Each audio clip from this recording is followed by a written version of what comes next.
I'm sitting here at a coffee shop and I check my LinkedIn literally here on my laptop and I got 5 messages, people asking me, Nigel, I got the interview, I got into the assessment at Google, account manager, account executive.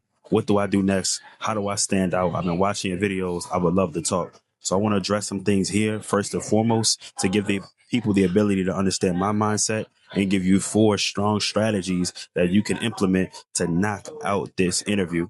Number 1 is going to be understanding the company structure. Are you going into ads, LCS, GCS? Are you going to Google Cloud? Are you working specifically in search? Understanding the individual department is going to give you a leg up in just the basic Google terminology. Whether you have an actual director, whether you have you're going to be an IC, whether you're going to be reporting into a particular industry or vertical, understanding those things and being able to break it down is going to give you a leg up on the competition because you come into an interview like, hey, I understand I'm going to be in the automotive space. I understand I'm going to be working with this industry director, and I know that the goals and the values here are going to be these particular products. They're going to stand out amongst the crowd. So these are good questions to ask via email or even as you're in the actual interview to start tailoring your questions. Number 2, of course, is going to be the products. Being able to have a detailed understanding, not all, right, but of at least a few different products that you can speak on through your experiences and your different ideas and understanding where the business is heading.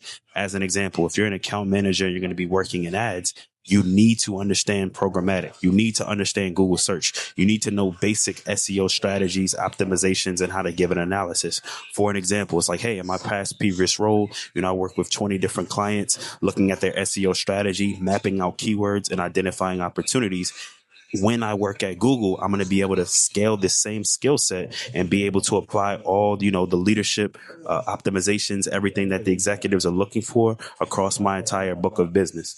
And so the other thing that you want to understand is that when you're thinking about these products, it's in the mindset of what you've done before, but more importantly, how it will apply later. Most people get stuck and talking about, hey, I sold this, I washed these cars, I developed this spreadsheet, and it has nothing to do with Google. Google is very it's open and great culture that they are. They want to know that you have a good understanding of them. They're a really big family. And if you don't really kind of understand how Google works, the products, etc., you might as well throw away your application. You won't go to the next round.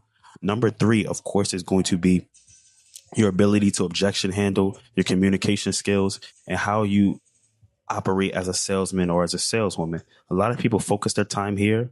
My opinion, 2 is more important than 3, but 3 cannot be skipped. And so what does this mean? Like, hey, tell me about a time when, you had a difficult client. Tell me about a time where you had to pitch something and the deadline was coming up. They're looking for frameworks, not right answers. The biggest thing that people get stuck on, especially when I'm having these one-on-one conversations, is, hey, how do I answer this? How do I answer that? The questions are always going to be different. It's about your framework. So when we think about framework, we're thinking about, seasonality. We're thinking about budget. We're thinking about leadership. We're thinking about KPIs. We're thinking about data. We're thinking about stakeholders. We're thinking about risk. And so each individual answer, whether you're using the STAR method, etc., you want to work in some of these frameworks, not only to sound really smart and sophisticated, but you want to hit different pieces of the puzzle so they know, hey, I'm the salesperson, a saleswoman, a salesman that can cover all the areas, ask great discovery questions. And when you're doing this interview, you want to be asking discovery questions back. One of the biggest mistakes that I see at Google or any interview is that people just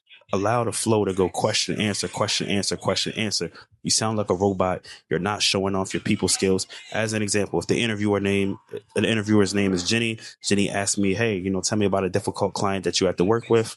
I tell her and I say, hey, Jenny, for this example, would it be better if I give a difficult client in terms of budget, or would it be better if I give an example of difficult client based off communication style?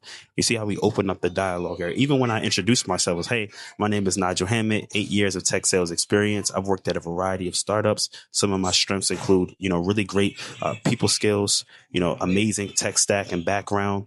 And then 3, having the ability to understand the dynamics of the needs and leadership. Now, based off those things, understanding leadership, tech background, and great people skills, Jenny, what should I focus on today for today's interview?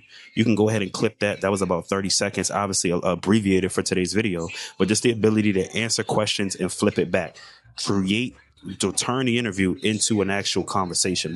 So many people are just too robotic. And then the 4th thing here is to be googly, right? You have to be friendly. You have to be curious, ask great questions. I love to ask, what do people traditionally struggle with? what is the new hot Google products, and then add your research. Hey, I saw and I researched this, whether it's AI search, whether it's long tail keywords, whether it's programmatic, give a statistic, and I found out X. Is that true? Or what are you seeing on a day to day at Google? This is an easy way to stand out. Obviously, know the interviewer's name, where they grew up, where they went to school. Those things are basic. But if you do those things at a high level and you don't focus on the actual answer, you're going to put yourself in a good spot. Focus on the process. Somebody could ask me, what shoes are you wearing tomorrow, Nigel? And there's no right answer. It's about how I go through the process of discovering that, hey, I'm going to look in my closet. I'm going to check the weather. I'm going to take time and pause and think about how I'm feeling for the day. And then I might ask questions. Hey, am I going to a special event?